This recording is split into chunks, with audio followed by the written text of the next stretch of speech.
Check, check, 1, 2. Check, 1, 2. How's the sound? Great. Excellent. The United States has the highest upper limit of permitted pus cell concentration in the world. Even if you ate a burger from the mad cow herself, not a problem. If there was just this public acknowledgement of the settled science. Because they don't want to mention foods because that's too politically unpalatable.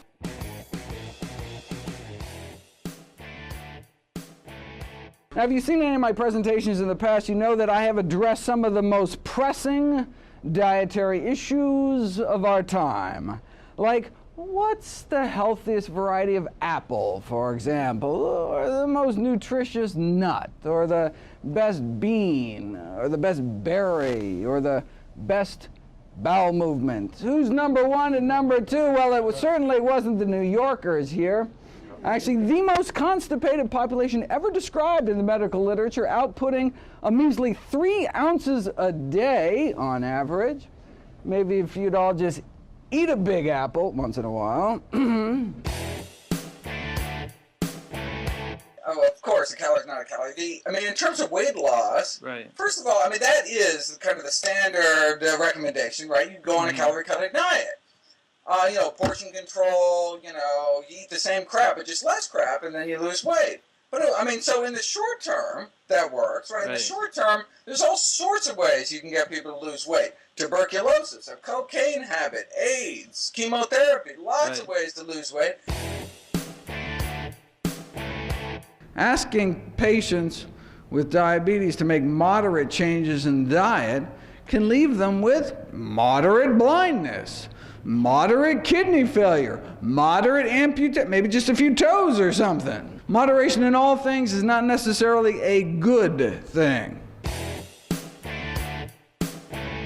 Nice, ripe, juicy, wonderful mango, and then you wait till it's nice and ripe, and then you squeeze it lovingly. Okay, and then you nip it, nip the tip. And then you suck it all up. Is broccoli pure profit? No, it's perishable. Produce goes bad. It's like you want profit, it's the worst thing. You want something that's shelf stable. You want the Twinkie that sits on the shelf for weeks, right? While another person dies of a heart attack, why do any more research? Like the #1 killer, we got the research mountain of evidence published for decades. I can show you 1,000 studies. It's not like I'm cherry picking. Yeah, I'm cherry picking only the science that exists in this universe. The low-carb movement keeps coming back over and over again in different faces, and each of them swears, "Oh no, I'm not like the last low-carb. No, we tweak it a little bit. No, but I mean they're very similar manifestations, and of course they sell lots of books. What troubles me is, you know, this isn't an academic debate. This isn't an academic discussion. Who's right? Who's wrong? It's people are going to listen to these and actually hurt themselves, hurt their families. People are going to die. What's their #1 cause of death? #2 cause of death? Go down the list. These are largely diet-related diseases, and to tell people to eat these kind of diets that you know, it's not that it's not based on science. The science is the opposite. This is not the Dr. GREGER diet versus the Dr. Atkins diet. It's the science. It's centuries of science versus the latest fad that someone wants to sell books over. I discovered the one thing not cured by a vegan diet: jet lag.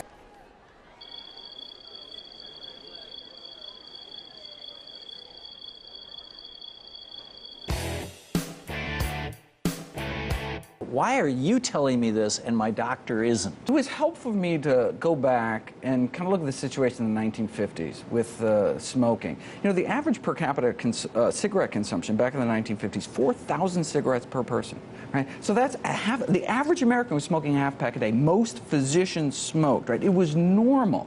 The American Medical Association was telling people on balance, smoking was beneficial. That smoking in moderation proven to be safe. I mean, the same kind of stuff we we hear over and over again.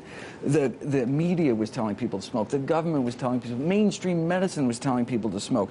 But we had decades of science, even back then, starting back in the 30s, that showed that lung cancer was associated with smoking, yet the Surgeon General report didn't come out to the mid-60s. It took 7,000 studies and decades before the Surgeon General report could finally come out. You think after the first 6,000 studies, it could have given people a little heads up or something? But that just shows what powerful industries can do in terms of suppressing this scientific information. So on one hand, you had all of society, the media, the government, the medicine itself telling people to smoke. On the other hand, all you had was the science. If you're even aware of what was being published in the medical literature, right? Now we can fast forward a few decades now, we're in the same kind of situation here, where the science is here, the science has been here, but we cannot wait until society catches up to the science because it's a matter of life and death. The love of my life is a big, loves native plants.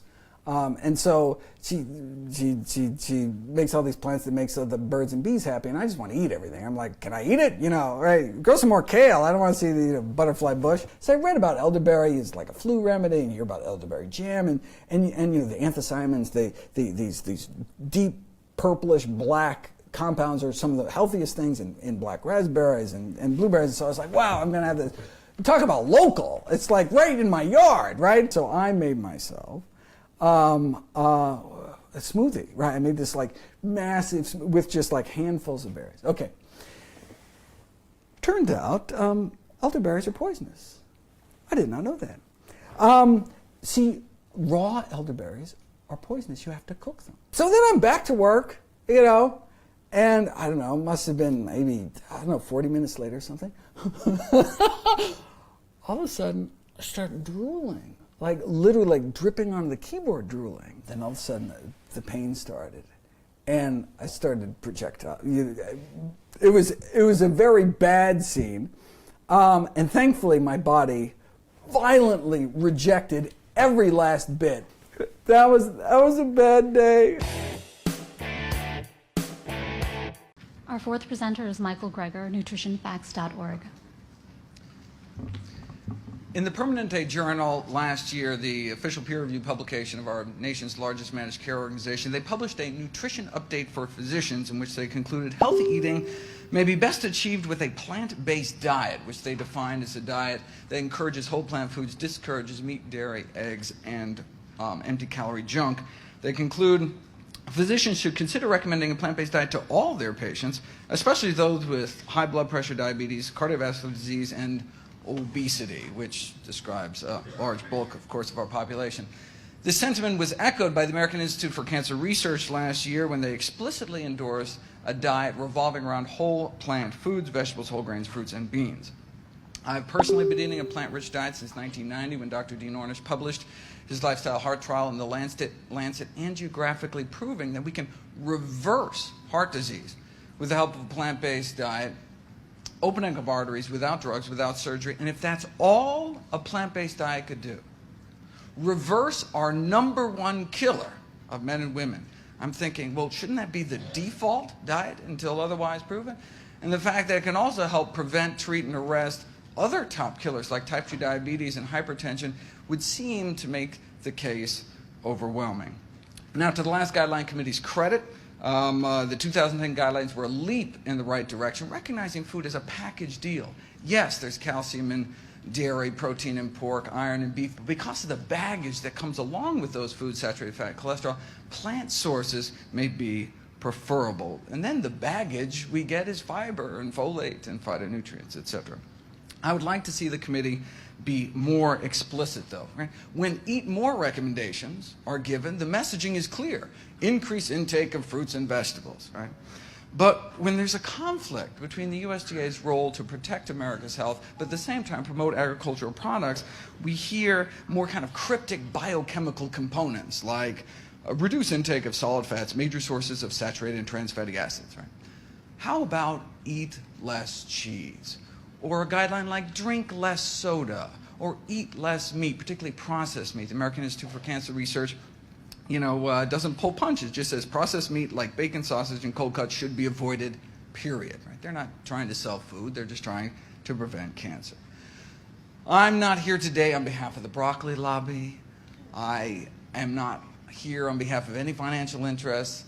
I'm here as a physician representing the interests of the hundreds of thousands of Americans that continue to suffer and die from chronic disease, and you can help them by recommending a more plant-based diet.